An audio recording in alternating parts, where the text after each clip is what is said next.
welcome to Classical Schmassical, the anti-classical classical music podcast.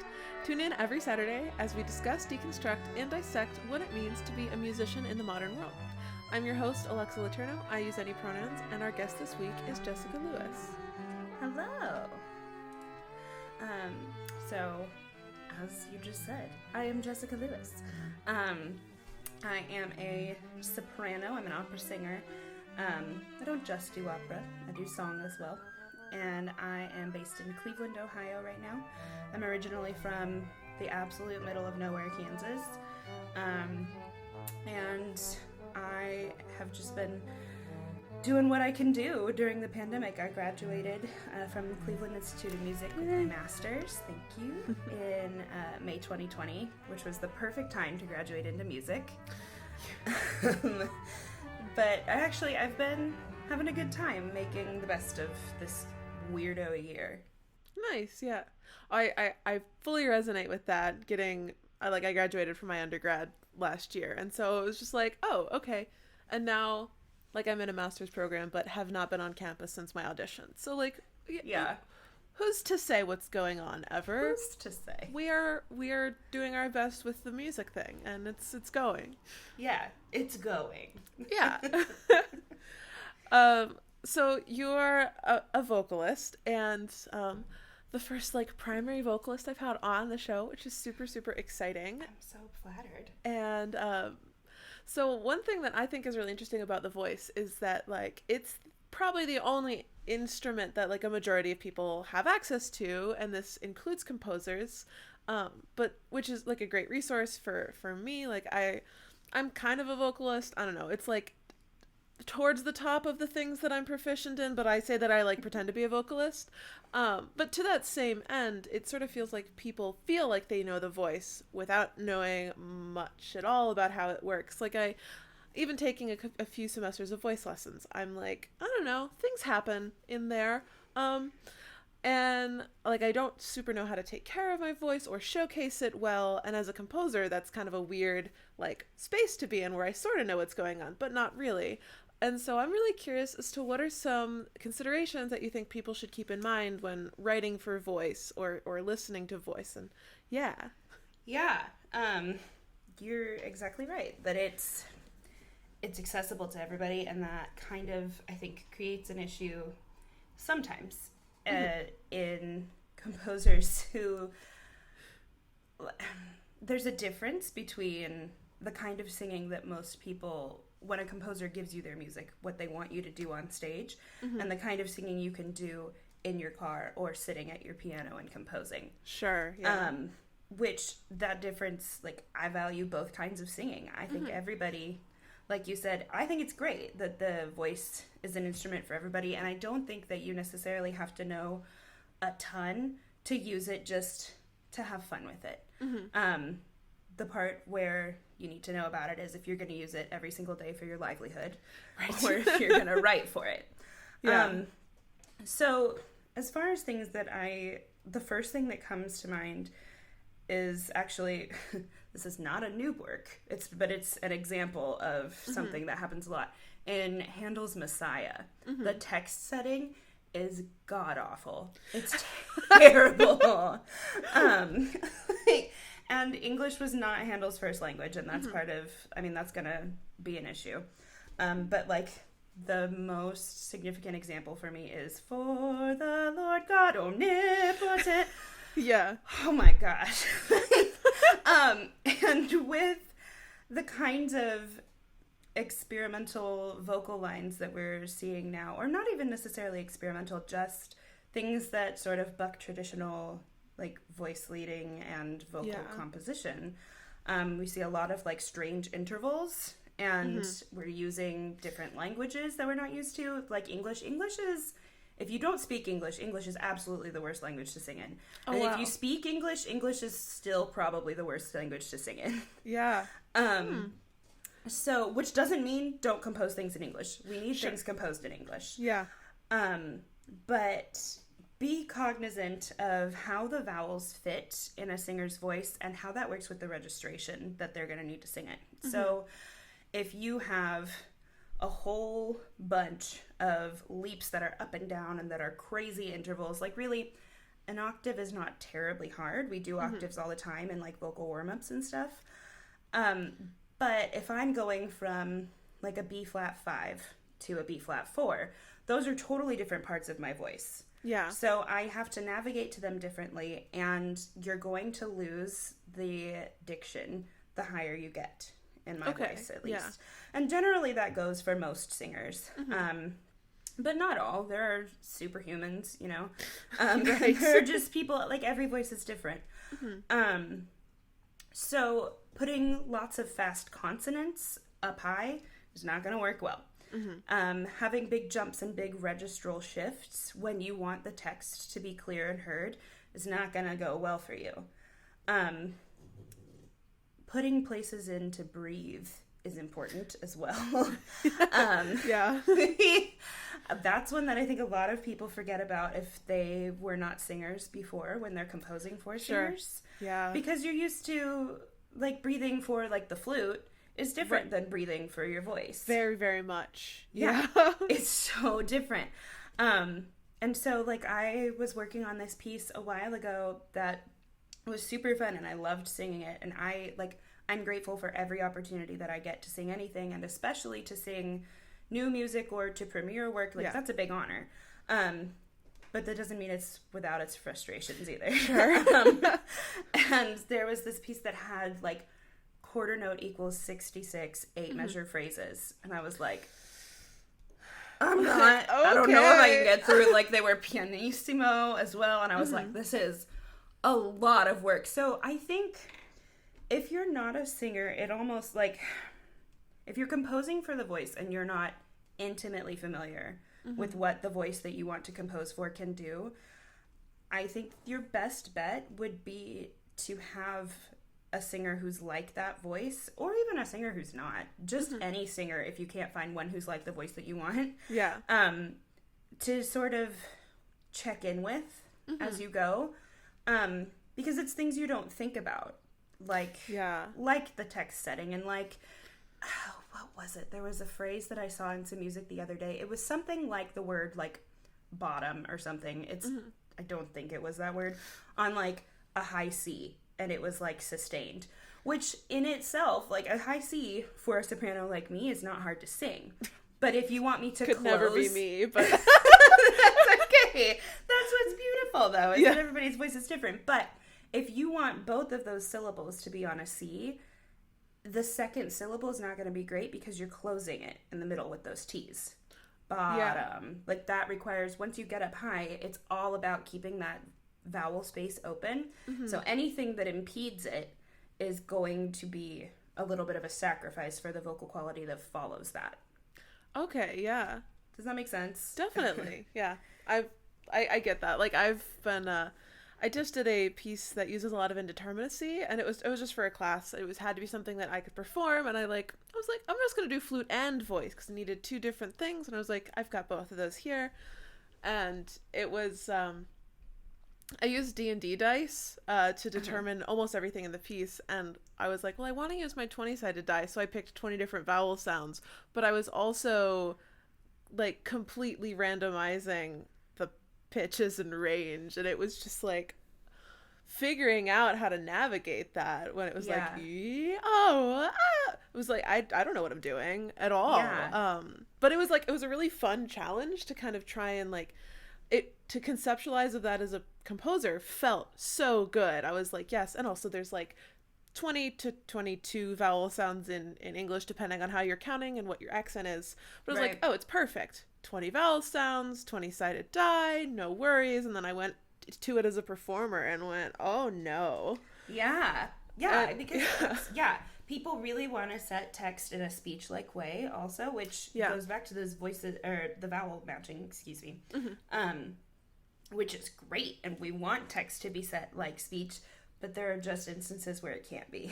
Like, a singer is not going to want to sustain, and I mean, well, it goes against what we're trained to do, to sustain a schwa vowel, like an Okay, that's not, it doesn't feel the best. For some people, that's the thing. Like, the bottom line of everything is for some people, or like for most people, or typically. There are always going to be people out there who can do it. It's just maybe not going to be the majority of people, you know? And every voice is different. That's just what it keeps going back to, which is another thing. Like, when people compose for friends, which is a wonderful thing to do, and I think it's so great when people do, but there are cases of, like, I did a song cycle. Again, this is an old example. This is not new music. It's Chanson de Ronsard by Mio. Okay, yeah. And it was composed for Lily Pons. And Lily Pons, for anyone who may not know, was a, like, particularly high light coloratura soprano. So a coloratura soprano, if anybody who is watching is not aware. Also, like me, I kind of vaguely know what the different soprano types are, but I'm just like, Yeah. So a coloratura soprano is a singer who specializes in movement. So melismas are their jam, and coloraturas tend to be the people who sing higher than, like, a lyric soprano. Yeah. They also have, like, a slightly different timbre. So, like, if you're looking for something that's got a big, hefty timbre, you probably don't want a coloratura. Like, you could sing it and probably be heard, but it's not probably going to have the, like, that you want for it, you know? So Lily Pons was a coloratura, and she was a particularly light kind of coloratura. And so this music is composed for someone who, like, it on the page looks like a freak of nature kind of thing. And it's the kind of thing where he was composing for Lily Pons, and then, like, if he had composed that and not been at least a little bit aware of what a voice needs to do, but given it to Lily, she could have done it. But then the next person who took it, who was like, I can sing the same pitch as Lily Pons can sing, would probably look at it and go, Yeah. Like, here's an example of something that I hate. I know we all hate giving, like, critiques or examples in the negative, but I sang a song cycle by Ned Rorem called 6 Songs for High Voice. And I was reading about them one day, and I found a quote from him. He said, this is not going to be exactly direct, but it was like, I just wrote as I would for any other voice, and then transposed it all up a perfect fifth. Oh. Like, don't do that. Like, he kind of lucked into something that was singable. And I think they're beautiful songs. But that's not something to do. Yeah. That was more luck than a strategy. Yes, absolutely. And he said something to that effect as well. He was like, I was not my smartest composition, but oh, I get that. I remember so during undergrad, I had a ton of vocalist friends, and they were all super happy to sing. Most of them were super happy to sing new music, which was really nice for me. And I like fell into writing for choir, and it was just so much fun. And my first choir piece was like, it went really well. It was performed a couple times. Rehearsals were a little bit hectic, but like all rehearsals are a little bit hectic. Right. And then nobody really had complaints about it or anything like that. They were like, yeah, the text is set well. And I was like, okay, cool. And then about a year later, I was doing another piece for vocal quartet, and two of the same performers were in it, and they, in the first rehearsal, both looked at me and went, oh, you learned how to voice lead. And I was like, leave me alone. Yeah. But like, it was a big shift, because I was more focused on, it was written faster, and I was like, to the idea of text setting, like, yeah, I didn't, with the second piece, I wasn't trying to make it like unique or original. It was just like, this sounds right, and I'm gonna do it like this. And I think, especially with vocal music as a composer, I think using my intuition more than my like theory or analytical brain is a super helpful technique when I'm writing vocal music. Even if it's like, oh, this is gonna sound predictable. Like, it's not, but it will sound more singable, which was really fun to like work through that. Yeah, exactly. Yeah, I don't think that you have to outright reject predictability if you don't want something to sound predictable. Like, you can still there are so many things that we can do with music. You can choose any of them to make things not predictable, you know? And I think that's something that a lot of people have focused on and like, well, I don't want it to sound cliche or to sound like what you would expect. Like, I promise you, if it has your heart and your soul in it, then it's not going to. And also, everything that I've ever written sounds predictable to me because I've heard it 1,000,000,001 times. Right. Like, yeah. Like, I'm sure there's aria from Thomas Ades's, I think it's in The Tempest. Yeah, it is. His aria 5 Fathoms Deep. It starts off incredibly high, and it just, like, comes out of nowhere, and I'm sure to him or to somebody else who's watched it, they're like, yeah, I know what's going to happen next. Right. But, like, the first time you hear it is 5 fathoms deep, except it's an octave higher than what I just sang. Whoa. Yeah. Thomas Ades loves to write for the crazy voices. So, which is fun, but, like, that is not where you thought it was going to go, you know? Right. But it works. And part of the reason it works is because he was aware of the vowels and where they need to go and that sort of thing. But, yeah, definitely. No, I get that. And too, like, when you're using, like, as a composer who's primarily an instrumentalist, a big thing for me was, like, realize, like, you don't have the luxury of pushing down buttons and having the note come out, right? You have to be able to audiate it, and that was such a big shift in the way I thought about vocal music, even though it seems so obvious and everyone's like, vocalists can't read music, but it's like, no, you can't just, like, put your finger down somewhere. There's no, like... Yeah, exactly. Yeah. And when I started taking voice lessons, I was like, oh, playing flute feels like cheating now. I just put fingers down, and the only thing I have to audiate is octave. This is easy. What is... Yeah, that's... Yeah, I think that can be a barrier for a lot of people, is not realizing or thinking about that. But, I mean, I don't want to generalize either, you know? Yeah. And it's not to say that it's not hard to play an instrument that is not this, you know? Right. But the challenges are different, and that is one of them. It's like, if you want incredible accuracy on something that's very...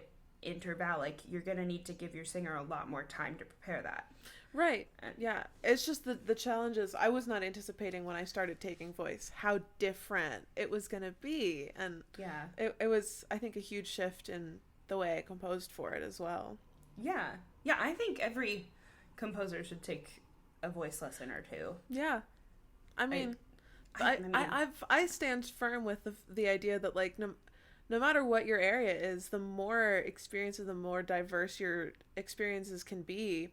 Even if it's like, I want to be a music therapist and I'm going to take a conducting class. Like, it's going to make you stronger in whatever your field is, because music is so interconnected and so based on collaboration that it's just like, learn all the things. If they're interesting to you, but even if they're not particularly, or you drop them after a class or two, you'll still be stronger in whatever it is you're focusing on. Yeah. That's one of the things I just really love. It's just like, everybody's working together. Yeah. I totally agree. Yeah, and I think everything, I mean, music is music at the end of the day. Yeah. You know? And so why wouldn't you want to strengthen it in any way you could? Yeah. In the idea of more modern composers, are there like cool extended techniques or like, you know, sort of unique things to more modern music that you enjoy performing or wish were used more? Or because I think, like, you know, we can talk. We all know how to talk, more or less, and like, but there's just so much the voice can do that I don't even feel like I know about, which is weird because I have one. I mean, I'm on the same page with you. There's so much that I don't know about, and I have a master's degree in it. Like, sure. I think that most of the extended techniques that people are aware of are at least kind of, well, I shouldn't say most of. So the extended technique that comes to mind most immediately, I think, when we're talking about this kind of thing is throat singing, which I think is really, really, really cool. And you can express things in such a different way. But I think at the same time, you have to be very cognizant that that's a cultural practice. Yeah, definitely. So I don't... I mean, as a white person in particular, I am not going to be the person who has the answer on how to incorporate that kind of thing into our new music. Like, I don't think just the act of singing in that style is going to be necessarily appropriative, but I could be wrong. That's something that it just uses the voice and the breath in particular so differently than the kind of like bel canto singing that most singers are trained in. I would just love to see more use of it, or to just like know more about it than I do, you know? So I think that's really cool. I think there's just a lot of exploration with timbre that you can do, because people do it every day. Even just like speaking in a sentence, your timbre is going to shift throughout there. Right. And like people do impressions and that sort of thing. And I think people finding ways. So it's one thing for a composer to write it, which I think is an interesting, like, I value it when a composer says, I want this to be in this timbre, I want this to feel like this. But at the same time, that, like, knowing how to use a different timbre is also a technical achievement for a singer. Like, to know, because you know, and you spend the majority of your time training on how to sing in your voice in this, like, one way. Which, you know, like, there's merit and value, and I really appreciate that I know my voice in the bel canto style inside and out. Yeah. But it also, like, even singing in, like, a bel canto opera and singing in historically informed practice is different singing. Oh, yeah. And so I think it's just, I don't think we've fully explored everything that we already have on the table right now. Yeah, I know I was doing a piece, and I had sort of long passages where the vocalist was just singing on, like, the zh, like you would have in beige, and then, like, changing their mouth position to bring out different overtones would be like, and to me that doesn't feel that odd or that hard, and I think part of it is because I haven't spent this time extensively training, because this was a voice major, I think, in a master's program, and she was just like, I just don't know how to do that, and, like, not in any way her fault, and we did get through it, and it ended up a really cool technique. But that first rehearsal, it sort of blew my mind, that I was like, well, what, like, how is this? It's not, to me, it seemed like it was a very obvious, like, it's a sound that we have in English. And, like, move your lips around, just like, but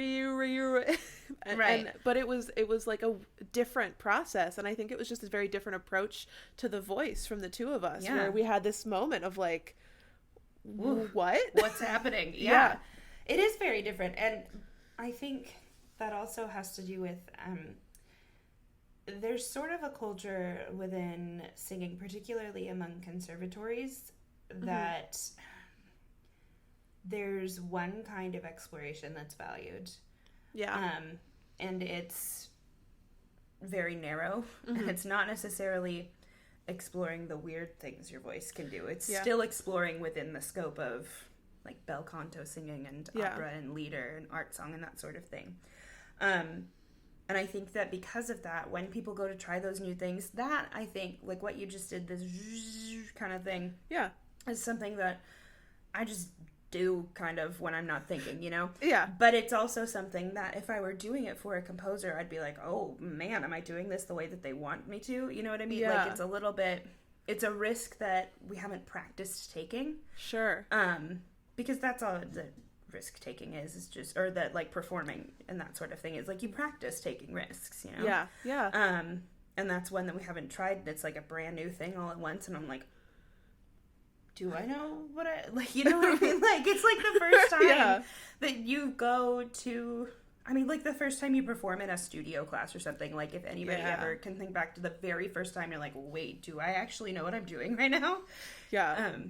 Yeah. Where I was so like, I think it's like, like, am I holding my flute the correct way? There's suddenly people watching me and I don't know. Yeah, like, exactly. Or like the first time that you get into a car to drive it with an adult and you're like, are we sure I'm only supposed to use one foot for both pedals? Kind of like, you know what I mean? God, when I found out that cars go when you're not even touching the gas, it blew my mind. I was like, what do you mean? That seems so dangerous. Yeah, exactly. That's wild. And so I think there's a lot of that too in exploring these new or untapped vocal mechanisms. Yeah, you know? Definitely. Yeah. But so I think as far as specific ones that I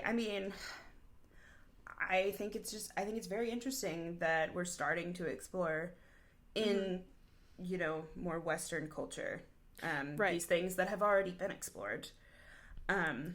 Yeah, and definitely. I think there's just so much that the voice can do that as long as you are working with a partner, like if you as a composer or you as a singer, as long as the team of people who are working on this are clear about how to do it in a way that doesn't hurt, then let's do it. Yeah, you know? And that's another thing is I feel like I've worked with some singers who are like, oh, I can't do any extended techniques because it'll injure my voice, and I'm like I appreciate that, like there's something different about it because like your instrument is not some other thing, it's your whole body is your instrument, and there's a lot more, I think, maintenance that like needs to sort of because like I take in my flute every year for a quick repair, or if like oh, I don't know, I feel like I've outgrown this tone, let me get a new head joint, but like you don't let me get a new I can't head. just swap my head out. Right.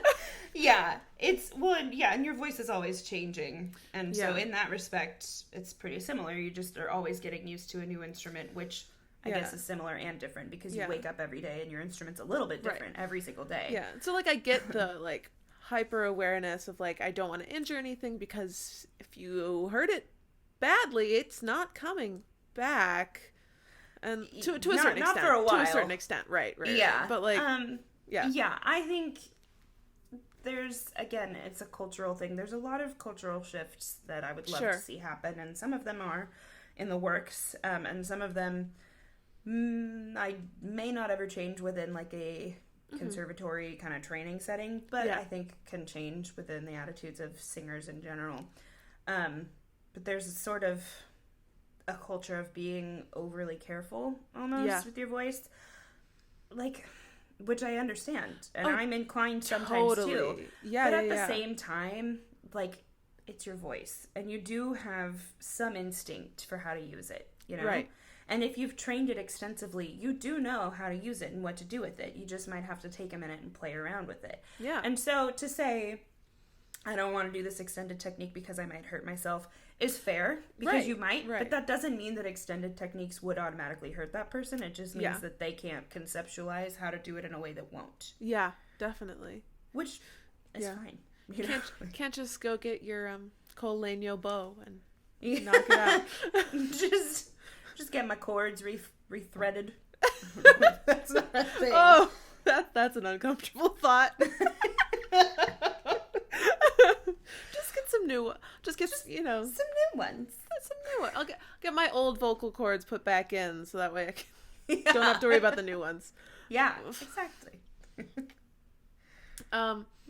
So kind of to that same end, who are some of your favorite composers for the voice that you can kind of get a sense that, oh, this is a person who really knows what they're doing?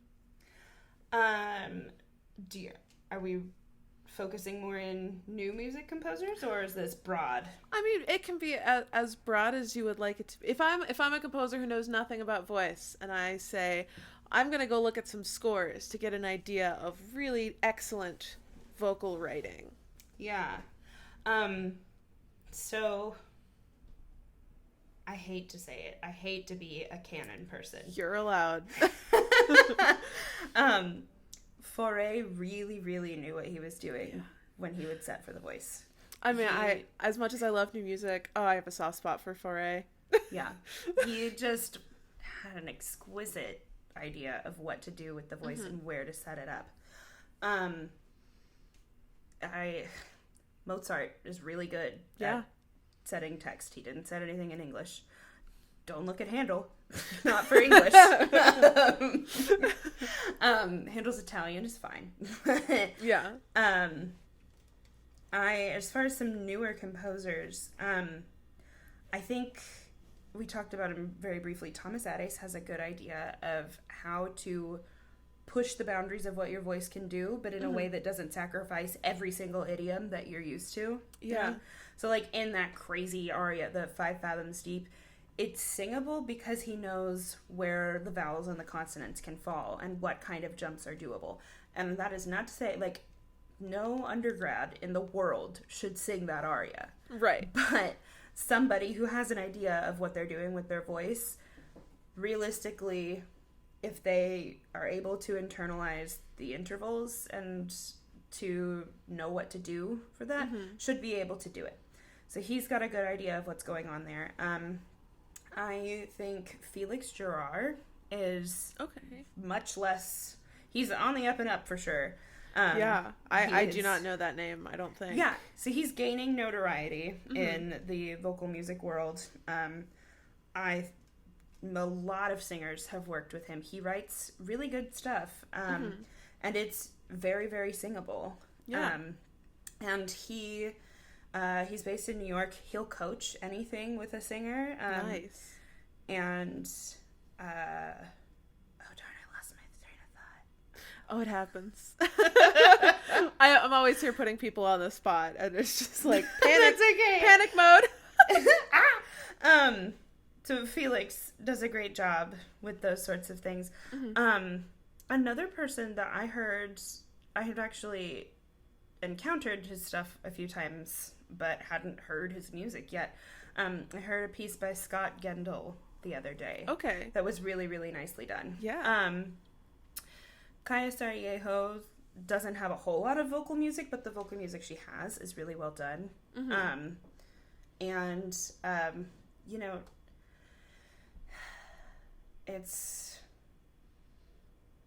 I don't know how to feel about saying this, because... So John Adams does a really good job with a lot of his stuff, but it's, again, like, pretty athletic, and, like, I feel kind of weird saying it because, like, if you went and you listened to I Am the Wife from Nixon in China, that would not be an example I would give you of good text setting. But it's not meant to be, you know? Right. And it's also, it was made for people who are at the absolute top of the field. Right. So, yeah, I think he does a good job with that. A lot of them, I think those are the people who most immediately come to mind for me. Yeah, definitely. That's really helpful. And I have, like, a ton of names in there that I'm, like, definitely gonna go have to check out more. Yeah. Which also, like, I don't know. I think new opera is so often, like, not talked about or done. Like, in our undergrad, we did Marriage of Figaro, because, of course, we did Marriage of Figaro. Of course. It's like, it's what you do. And then it was like, ooh, we're doing new stuff. And it was Menotti. And it was like, okay. That's not quite new. Like, it's newer than Mozart. You're right about that. And, like, there was some cool chromaticism. Like, we, especially when we did the medium, like, super cool music. Not really modern, but it has that sort of language to where you're like, this could be more and then we did, like, a not Messiaen. Nope. Massenet. Yep. There it is. I was like, Cinderella. We did Cinderella. Oh, Saint-Aignan. Yeah, I stage managed for that, and woo, what a time. But we don't need to get into that. That's a whole conversation. And so, like, I don't really know a ton about new opera. And so for other people who are sort of in this kind of zone where you're like, I know that Menotti's not new, but where do I go from here? Kind of zone. Do you have recommendations on, like, where to start with getting into new opera or just opera in general? I think it's sort of off to the side. So as far as finding new opera, some of the stuff that's been the best for me has been social media, because people want their stuff to be heard. So they're on there, like there were a couple of people that I forgot to mention just now. And like one of them, like Tom Capullo, I'm actually not 100% sure on the pronunciation of his last name, which I'm a little embarrassed about. He's got some operas that are being done places, like Glory Denied is the one of his that's being done the most often. And the first place that I saw anything about that was on I can't remember which school, I think it was probably Baldwin Wallace or Oberlin, on their social media pages they were advertising that they were doing it. And like Griffin Candy is on Twitter a lot, and I found him through that, you know. So looking at those sorts of things, like Felix Gerard, who I mentioned earlier, is on Instagram all the time. So those are good places if you already kind of have a circle of musicians around you to start kind of following the trail. Yeah. You can look at those sorts of people, those sorts of things. New Music USA is an organization that has lots of great resources on that sort of thing. As far as getting into opera in general, I hate to say it, but right now and for the foreseeable future, the Metropolitan Opera, has free nightly streams. So you have no investment. You can pause it in the middle. Yeah. You can abandon it if you don't like it. Like, we say what we will about the Met, but there's something that's really amazing about opera accessibility when you offer free streams. Exactly. Yeah, it's great. And they are not the only place who's doing that. Most opera houses around the world are doing some aspect of that, but they're not doing a nightly free stream of a different opera. I will say very few of them are new. I think they did Nico Muhly's Marnie. They've done that one a couple of times, which is he's another great new opera composer. Of course, he does other things besides opera. We love him. So do almost everybody. Yeah. But just for getting into opera in general, that's a good place to start. Also, Irish National Opera this past year did a program called 20 Shots of Opera, I'm pretty sure is what it was called. It's all online, it's totally free, and it's 20 brand new works that were commissioned for this. Cool. They are 8 minutes or shorter. There's every kind of musical idiom you can think of as far as within the frame of opera. There's stuff that sounds pretty conventional, and there's stuff that sounds like something you have probably never heard before. Yeah. And they're all 2 cast members or fewer in the piece. And there are a few of them that made me just cry, and there was one of them that I played like 8 times in a row because it was hilarious. Yeah. It was about, I wish I could remember its name. I'd have to be looking at the website to remember it. But this woman, so it was shot like it was these 2 sisters who lived in their apartment in Belfast. And the one sister's fiance had just left her to go like sleep with someone else or something. And her sister, it starts off, "This is for you, Marty," and she's like looking at the phone and like just blasting him. It's hilarious. I love it. It's amazing. So it's a good place to start for some new operas. In addition to the Met, you can find most of the like canonical operas on YouTube if you want to find them. They're also on Spotify. I think a good place to decide, because telling you where to find them is not really all that helpful. You probably have some idea of where to find music, you know. So as far as where to start, I would say find a story that you like, or like think about something. Go to literature. If there's classic literature that you like, there's probably an opera of it. Yeah. And just about every fairy tale has 1,000,000,001 operas of it. Almost. So, there are like 3 Cinderellas I can think of right now. You know, I can think of 3 Cinderellas that I've worked in the production of. Exactly. Yeah. So starting with a familiar story can be a good one. Or, a lot of people like the classics like La Boheme, which actually is based off of literature as well. Sure. Yeah. Marriage of Figaro is based off of literature, you know. Yeah. It's not literature most people have probably read anymore, but it is based off of literature. Unless you're going at it from the opposite way, where you're like, right, oh, exactly. What's Marriage of Figaro based off? But yeah, exactly. So I think finding stories like that, paying attention to what other people are saying. If you find somebody, I mean, if you don't have anybody in your life who's interested in opera, then, you know, find, like, the first thing that I ever watched that was through composed and sung was the movie version of Les Miserables. Sure. Like, yeah. Which, you know, there's debate as to whether or not we would call it an opera. I mean, strictly speaking, it's generally not referred to as an opera, but it fits the criteria, you know? Right. Yeah. So I think that's just the division between opera and musical theater. It's so meaningless anyways. It's just like, well. Yeah. So I think another thing to do to start if you're interested in opera, or maybe if you're not, is to kind of think about, like, what opera really means to you. Like, if you know anything about it, or if you have preconceptions. And some of those preconceptions are probably right. There are some systemic issues in opera, for sure. Yeah. But to think about what the barrier is for you, if there is a barrier, and, like, say, I don't speak Italian. How am I going to watch an opera in Italian? Well, good news, bud. Every opera has super titles now in whatever language you want them to be in, you know? Yeah.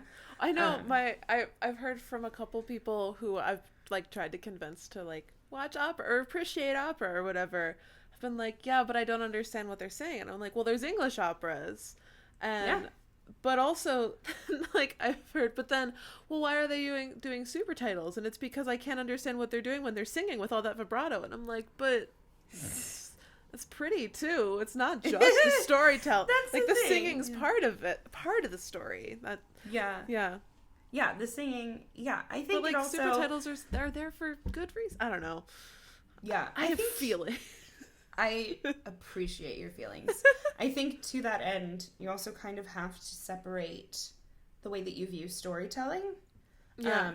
Because a lot of opera, sure, it's about the words, and there's a reason that we are particular about our diction. Right. And about where we can sing what vowels. Yeah. But at the same time, there's so much more going on than just the words that tell you the story and that give you the feelings. Because if you want to know the story, you can go to Wikipedia and read the plot synopsis. Exactly. You know? So I think to put aside, or to try to confront the notion that you have to cling to every single word and that the story can only come from the words can be an important step for some people. Yeah. And, like, for me, when I was first getting into opera, anytime I would go to watch one, I would read the synopsis beforehand so that I knew going in, this is what's going to happen and here's the order it's going to happen. Now I can appreciate I do that in probably 60% of the operas that I watch. Yeah.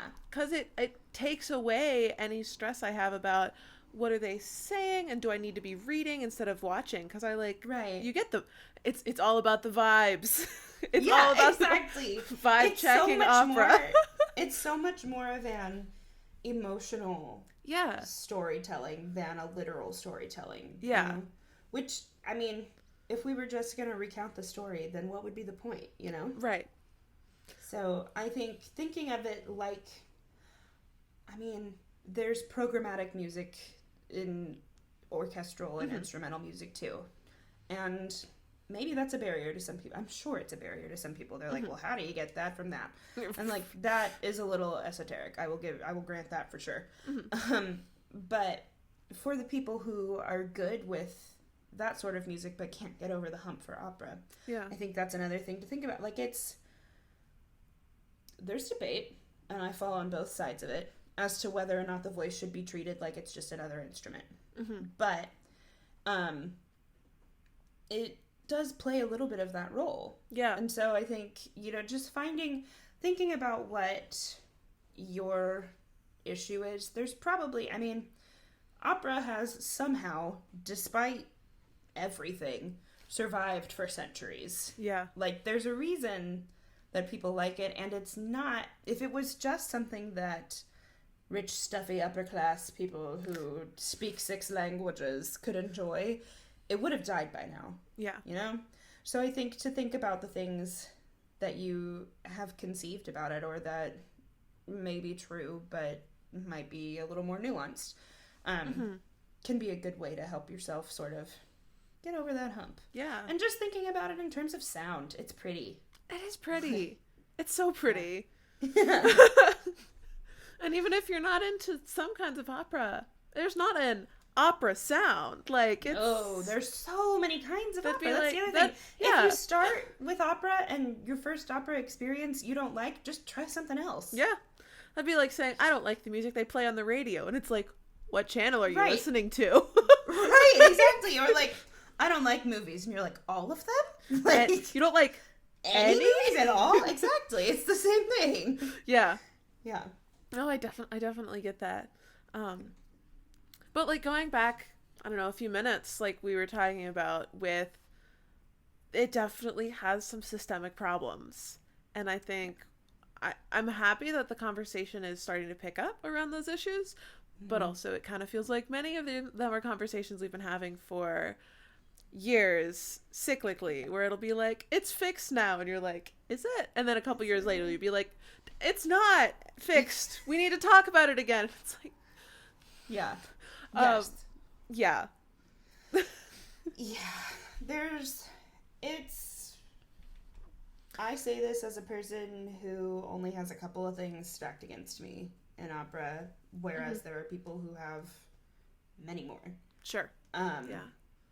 There are days and times that it's really hard to love being part of it. Yeah. I can only speak to the issues. I mean, I can speak about and say that there are diversity issues in all kinds of diversity that you can think of in opera. But what I have any kind of experience with is mostly voice type and body type. So there are issues, and this is a big hurdle to getting new audiences with racism in casting. It's harder to be a black opera singer. It is. And with vocal music being pretty harshly gendered, there's a lot of sopranos and mezzos are girls, and tenors and basses are boys. Yeah. That's like not necessarily true. People try to use pants rolls as a way to kind of out that, and like, sure. Yeah. It's not the same. And like the one book that's out there on teaching trans voices is, I've just looked it up because I remembered it being exorbitantly expensive, and the paperback used version starts at $129. And it just goes up from there. And there's not really, that's the only resource that I think is kind of out that I know of, that I've heard of. And it's like, anytime anyone is asking about trans voices especially, I don't know why I just like stuck on that point, but anytime anybody is asking for that resource, you're like, here's this book. It's very expensive. Yeah. I mean, that's kind of, it all goes back to the model that we have for opera right now, as far on the performance and casting side. Yeah. Is not sustainable. It doesn't work. Because right now the primary model is donor-based. And so that means that casting directors who... It just... The systemic problems have their tentacles on a lot.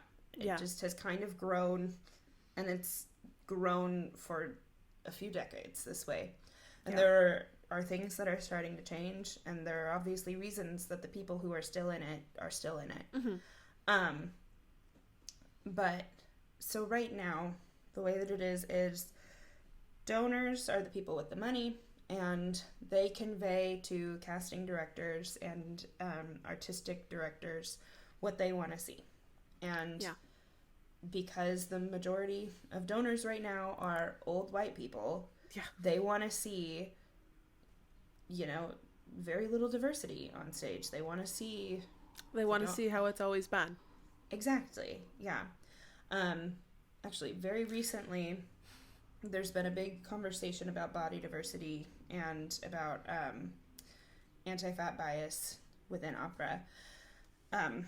Because we're reckoning with like 3 or 4 different issues at a time. Right. But this is the thing that within the operatic community has been at the forefront in the last few weeks or so. Because Zach Finkelstein he's a tenor, he's based out of Seattle, does a lot of concert work, but he also has this blog called The Middle Class Artist. And he does lots of investigative journalism. And so he's doing a series right now on anti-fat bias and body shaming. And he, a couple weeks ago, released an article that focused on Diane Zola, who is the casting director at the Met, and just detailed the horrific fat-phobic abuse that she has dealt to people. And it goes so deep because the people who are in positions like hers are also the people who are judging competitions and who are on staff at young artist programs or development programs. And so those people are there every step of the way, either telling you harshly, like, you cannot be above a size 10 to be on stage, or saying nobody will believe you as a romantic lead if you're fat. To directors who say, like, you just need to lose some weight so that you're able to move on stage well. Right. Which is bull, because most people can move well, to people who are trying to help you in a twisted way because they know what's awaiting you. And so they want to be the person who braces you for it and who tells you, look, I think your body's fine, but when you leave my studio here in Little University and you go to auditions, they're going to tell you to lose weight or that you're too fat. And there's a laundry list of singers who are singing right now who are big deals, and even people who have been retired who had to lose weight to have their careers start. And it's just, I mean, in Zach Finkelstein's article, he talked about there are people who developed eating disorders because of it. There are people who have gotten stomach amputation surgeries.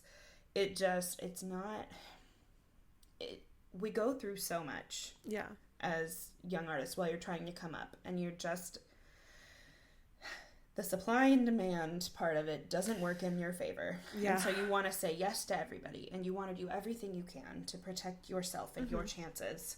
And so there are people who are willing to, like, die on this altar of, like me, to these gatekeepers.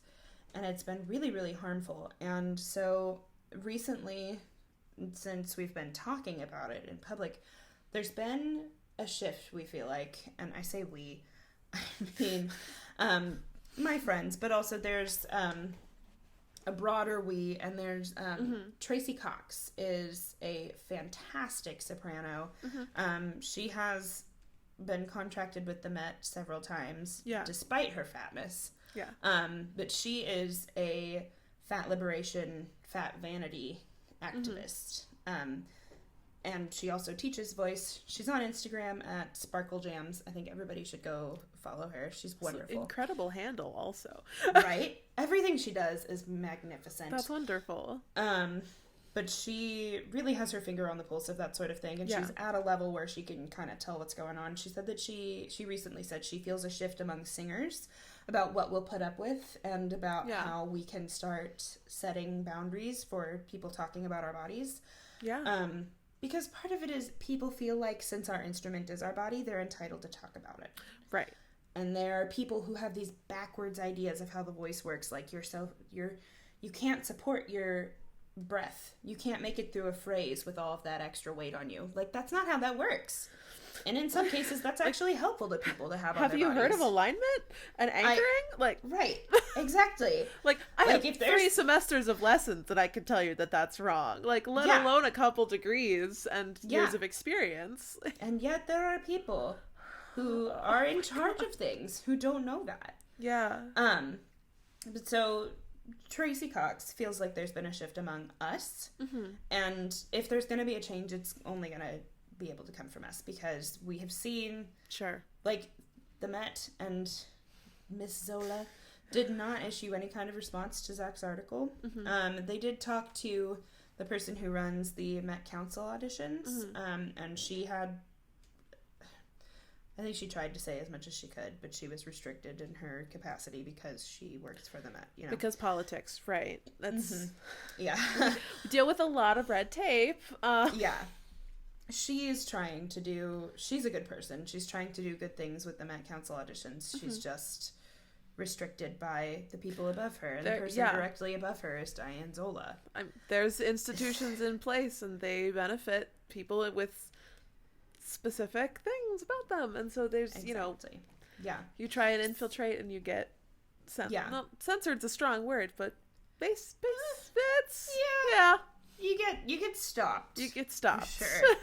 Yeah. But so if there's a change, it's going to come from us, but it also can come from audience members who can contact the artistic administrators and the casting directors and say, we want to see people who look like us on stage. We want to see fat bodies on stage. There's actually this, there's a presentation or a talk. So Audrey Bergauer is the executive director of the California Symphony. Let me double check that I'm right there. I know that the name is right. I want to make sure it's the right symphony that I'm saying. Hold on. Yeah, she's the executive director of the California Symphony. Yeah. So she gave a talk and was talking about how they had an issue with 90% of their new audience members didn't come back after their first time. Oh, wow. And she said that's not just a California Symphony issue. That's a broad, that's what music is up against in the U.S. And they did lots of focus groups and research and stuff. And there were a couple of things that were barriers. So by the end of the focus groups and the implementing things, they had tripled their audience retention. Oh, wow. Which is amazing. She's incredible. She knows what she's doing. She's on Twitter as well. She always has thoughts about arts administration. I think she's great. But one of the points that the people in these focus groups made was, we don't see anybody who looks like us on stage. Yeah. Why do we want to see this? We don't see that. And they weren't being advertised to it. One of the changes that they made was their ads that they placed on Facebook. They made a few of them in Spanish. And that got a lot more people who were Latinx to come to these shows. Yeah. And to come back to these shows because they felt welcomed. Yeah. They felt like they belonged there. You don't feel like you belong or like this is a story that you can relate to if all you ever see are skinny, white, cis people on stage. Yeah. You know?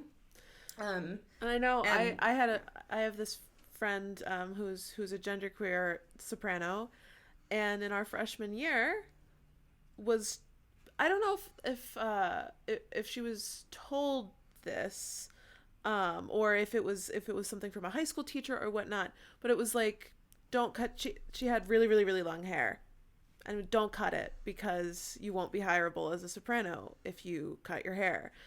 And then she did anyways, and it was great. Right. And now yeah. I mean, I have a friend who she's a young artist at Opera Theater St. Louis right now, which is a pretty good, that's an important stepping stone program for a young artist.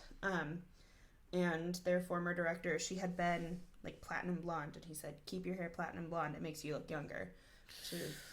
And he was removed for some unsavory public dealings. Oh, excellent.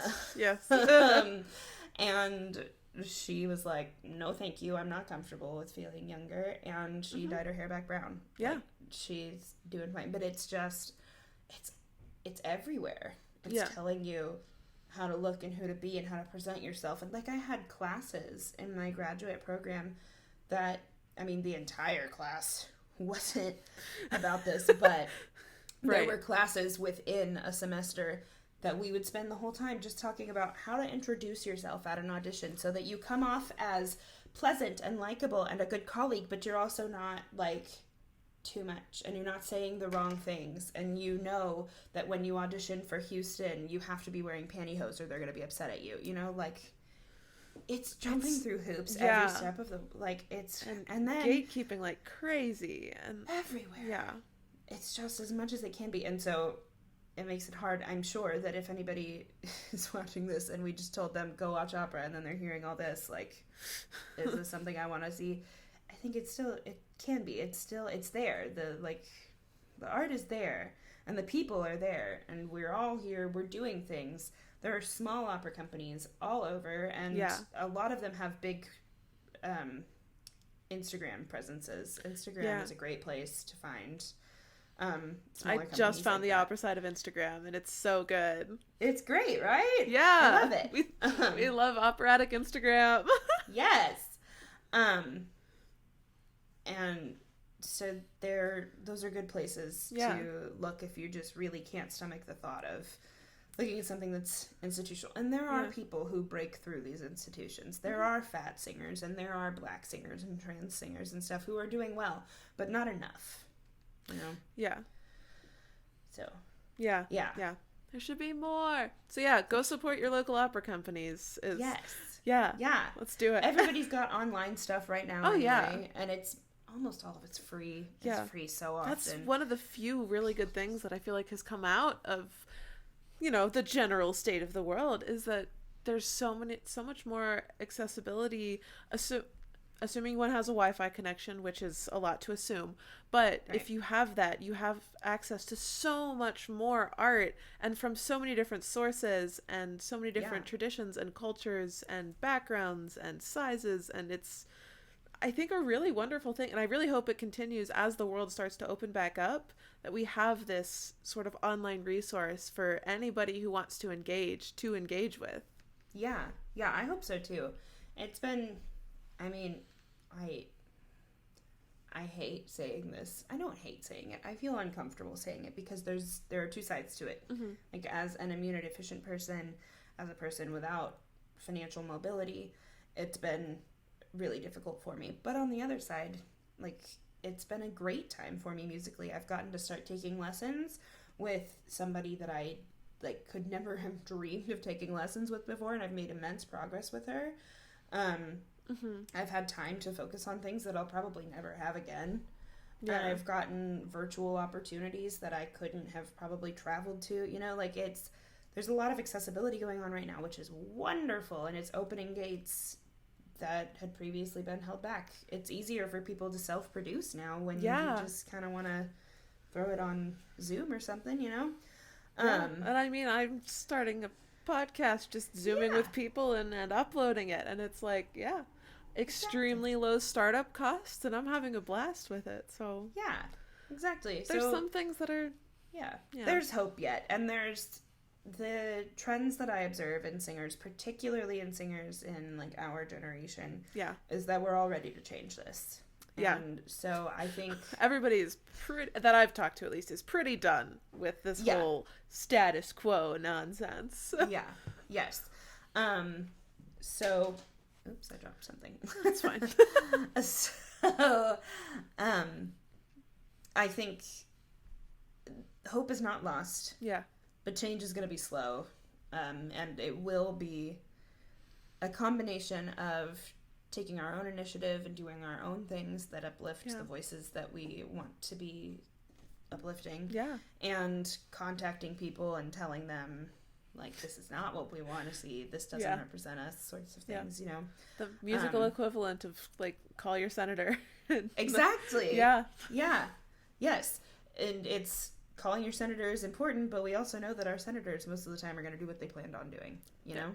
Which is the same thing for these, like, these donors and casting directors, which is why you have to do your part in, you know, the equivalent of taking to the streets or being part of grassroots movements. Exactly, sort of doing the same things, you know? Supporting individual endeavors and creating your own if you want to, and that sort of thing. Yeah. So, yeah. Yeah. I think that's a really, really wonderful goal for all of us to internalize. Yeah. Well, thank you so much, Jessica, for joining us here at Classical Schmassical. If you enjoyed this show, there is plenty more where that came from, so do make sure to like and subscribe so you never miss an episode. If you'd like to continue this conversation on voice, accessing new vocal music, or body shaming in opera, please join the Discord linked in the description, or visit our Facebook page at facebook.com/Classical Schmassical. That's Schmassical, Schmassical. And remember, as always, stay classy and questionably classical.